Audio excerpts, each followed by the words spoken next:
Good pasa YouTube, how's it going everybody? Got for you guys today a pretty good yet very long Yu battle that I had against Kaz, somebody who follows me on Twitter.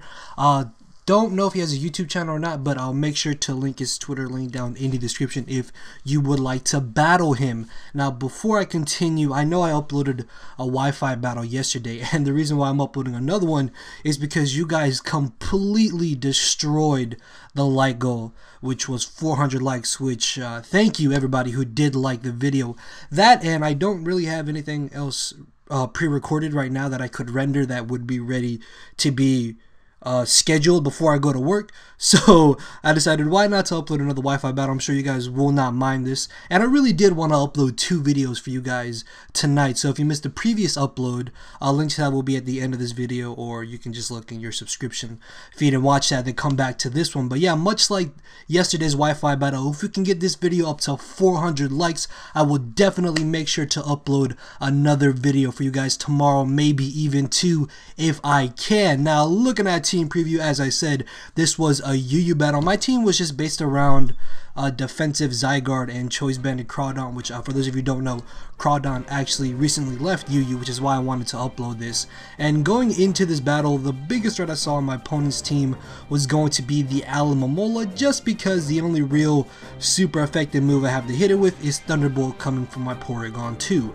So he's going to be leading off with the Carbink, as I'm going to be leading off with my Manshot. Right off the bat, I'm going to go for the knockoff. Yes, I do have the fake out, but I thought he might have the leftovers, so going for fake out was really pointless, as I knock off the item on the incoming Alomomola. I believe he went for the protect, as I then go for the U-turn, and I know that a high jump kick won't be a one-hit KO, so I knew U-turning was my best play to do, as I bring in my shiny Zygarde. And oh, I absolutely love shiny Zygarde. I was actually really lucky enough to be able to get a impish good IV'd Zygarde, and this is a max defense, max HP with Rest Talk, Dragon Tail, and Earthquake. I really want a careful one, just because I do want to try substitute Coil Zygarde, so if anybody has a good IV'd careful Zygarde, by all means let me know, please. So I take the Toxic, and then I go for the Earthquake as he brings in the Porygon 2. I am a Rest Talk variant, as I said, which is why I'm not at all bothered by the Toxic, and then predicting him to want to go for the Ice Beam, I switch directly into my Crawdon. Thankfully, he does not freeze me, as this turn I'm going to go for the Superpower, and he predicts me to go for the knockoff as he brings in the Manectric. It just dies. I am adamant choice banded, even though that wasn't stabbed.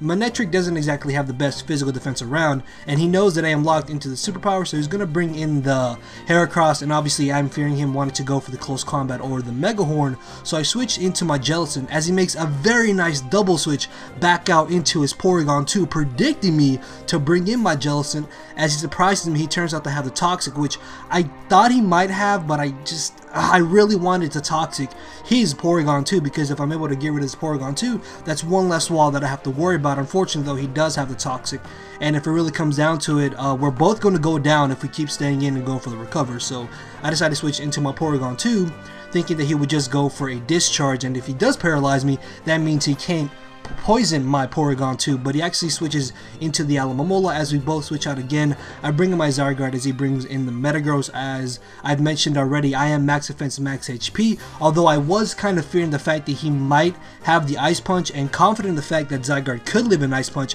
I actually go for the Dragon Tail.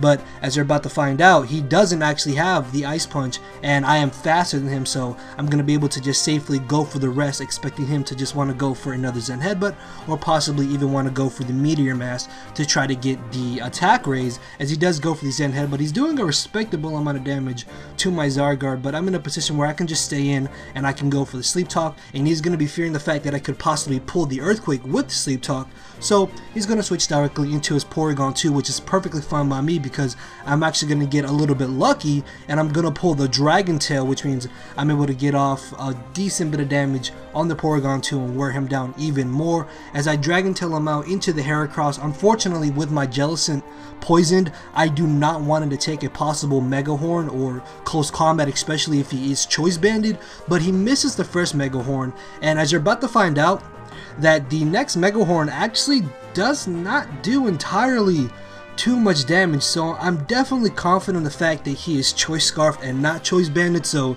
the first Mega Horn miss most likely did not really matter at all in the long run of the battle. As he brings in the Alomomola, I'm just going to take this opportunity to go for the rest, which, looking back at it, I could have gone for the Dragon Tail, but there was a possibility he could want to go for the Toxic, or he would have burned me with the Scald. So I'll predict him to go for another Scald. I bring in my Jellicent, which does have the water absorbability. As this turn I try to go for the Toxic, but he brings in the Porygon 2. Actually, no, sorry. I double switch into my Crawdaunt, predicting him to bring in Porygon 2. I think that's maybe later on in the battle. Sorry about that, guys. I even rewatched this video before narrating it. I still got that little part wrong. But anyways, I'm in a position where I can go for the knockoff or go for the superpower. And I actually go for the superpower thinking that he would stay in, thinking that I would want to go for the knockoff or the Crab Hammer, which was really dumb on my part. What I should have done that turn was actually double switched into my Porygon 2, predicting the Alomomola to come in. And just, yeah, that was really bad on my part. As I switch into my Jellicent, he switches into his Porygon 2, which was another nice play on his part because he does have the discharge, which means eventually he's going to beat me one-on-one. So I am going to be forced to switch out. As I bring in my Mew, he makes an excellent play, predicts my switch out, and I get frozen. I'm not going to lie, I was really... I wanted to strangle somebody, but thankfully my Mew is well trained, and I'm actually going to get very lucky and unthaw this turn as I get on my Stealth Rocks, and these rocks actually play a very crucial part in this battle in a couple of turns. So the fact that he brought in Heracross has me thinking that he might have the pursuit, but I am going to have to risk it because my Mew is actually carrying the knockoff, which means I can knock off Porygon 2's Eviolite, so I have to risk it. As I bring in my Zygarde, he misses yet another Mega Horn, but as you saw earlier, Mega Horn did practically no damage, as I'm going to take this opportunity to just stay in and burn a turn of rest and go for the Sleep Talk, hoping that maybe I pull the Dragon Tail. Unfortunately though, I do pull the rest, which is perfectly fine by me, just because Alomomola can really do nothing to my Zygarde, especially because I am asleep. So I'm going to go for the Sleep Talk again, and I managed to pull the Earthquake, but because Alomomola is a giant bulky as well and the bane of my existence in this battle, it does practically nothing. So he's going to go for the Wish. As this turn he makes a very questionable play. What I'm thinking is that he most likely thought I would predict him to go for the Protect, or that I would want to switch out myself, but actually stay in and go for the Dragon Tail as he brings in the Heracross, trying to get the Wish from Alomomola.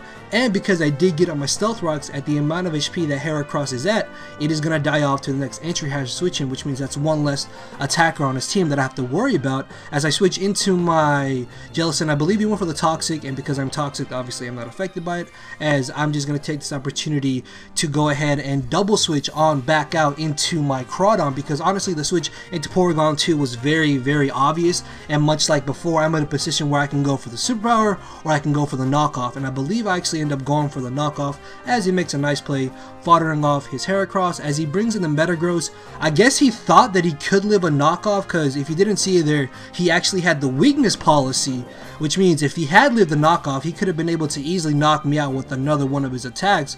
But no, Choice Banded adaptability Crawdaunt is fucking powerful. This thing was the last decent wall breaker in UU, and now Smogon has moved it up to BL or OU, one of the two, and I can honestly see UU now just being nothing but stall teams, and Alomomola is still just a giant pain in my ass right now. As I bring him my Porygon 2, I believe he went for the Wish, and I'm just going to take this opportunity to go ahead and just go for the Thunderbolt, as he did bring in the Porygon 2, and he's going to get the Wish, bringing him almost back up to full HP, which was a little bit frustrating. Above that, he actually traced the Regenerator that I traced from his Alomomola, so if I stay in, I'm really not going to be doing anything to this Porygon 2, as I predict him to go for the Toxic. I bring in my Manchow. Now he does miss, and on the long run of the battle, you're going to see that that really doesn't actually end up mattering at all. As I go for the high jump kick, I'm going to be able to easily 2-hit KO this Alomomola, but because he does have Protect, I'm going to predict him to go for the Protect, and I'm actually going to go for U-turn, as he doesn't Protect, predicting me to predict him to Protect and not go for the high jump kick, and oh my god. Oh, that had to be the most frustrating turn in this battle, because I could have knocked out this Alomomola right then and there and then won the battle and saved myself like 20 turns of me trying to take down this giant pink wall that is a giant pain in my ass, as I've already mentioned. So I bring on my Porygon 2 because I did U-turn now into it. I'm going to go for the Thunderbolt. As I catch the incoming Carbink, I get a paralysis on it, but I don't really think Carbink actually has any offensive moves, as you're about to see after the turn he gets paralyzed, because this turn I'm going to predict him to go for the Stealth Rocks and actually not go for the Moonblast, just because I'm a Jellicent. Moonblast will do practically nothing to me. So I bring in my Crawdon as he ends up going for the Light Screen, which means he actually, yeah, because he might have been able to go for the Reflect this turn. But either way, this Crabhammer most likely still would have knocked him out. And the reason why I went for Crabhammer was because I knew the knockoff or Superpower was way too obvious, so I predicted him to stay in, predicted me to knock off or Superpower. As I'm able to get rid of the Carbink, he is down to this Alomomola and his Porygon 2. As I predict him to want to go for the Scald or the Toxic, I switch directly into my own Porygon 2, as he's actually going to switch out into his own Porygon 2. Now, because I am not toxic, he's going to take this opportunity to go for it, but in my mind I'm thinking, okay, I can stay in with my Porygon 2, keep spamming Thunderbolt until eventually I knock out his Porygon 2, or he is forced to switch out into his Alomomola to take the Thunderbolt. Hopefully I can bring Alomomola down to the point where my high jump kick coming from Manchow will be able to knock it out. So after a couple of turns, I may just spamming Thunderbolt. He brings in the Alomomola. Unfortunately, I completely forgot about the fact that he had Light Screen up, and this Thunderbolt is not going to do enough to where Manchow's high jump kick will be able to knock it out unless I get a crit. So I bring in my Manchow. I am going to predict him to predict me to high jump kick right away, and I'm going to predict his Protect to go for the Fake Out. Then I go for the high jump kick. Unfortunately, he lives on like 10% as he goes for the Wish. Here is just another turn of mind games. I was very close to going for the high jump kick, but then I really thought about it, and he's not in a position where he can go for the Protect just because he is at a very low amount of HP, and then he chokes and tries to get a double Protect, and this is where I'm able to win this battle, because if he had just stayed in and kept going for Wish and Protect, eventually I would have missed my high jump kick or I would have crit him. So the fact that he tried to go for that double Protect means that I'm able to knock him out with the high jump kick and U-turn combination, and his last Pokemon is the Porygon 2, which I'm going to be able to destroy with the Superpower, and that is going to be the victory in my favor. So yeah, that was a really... Actually, that was a pretty intense battle now that I think about it, just because that Alomomola was such a giant pain in my ass to take down, especially because I really didn't have any special attackers on my team now that I actually look at it. Although my Porygon 2 was max special attack, Thunderbolt most likely wouldn't have been a 1-hit KO. Either way, Alomomola is very annoying. People, please don't ever use it. Actually, no, use Alomomola. It's really underrated, and you should definitely try it out. Anyways, I'm just rambling, but hopefully you guys did enjoy the lengthy battle. As I said, if we can get this battle up to 400 likes, I would definitely make sure to upload another video for you guys tomorrow, maybe even 2 if I can, like I did tonight. So make sure to check out my previous 2 uploads that are playing on your screen right now, and with that, I will see you all soon. So later, everybody.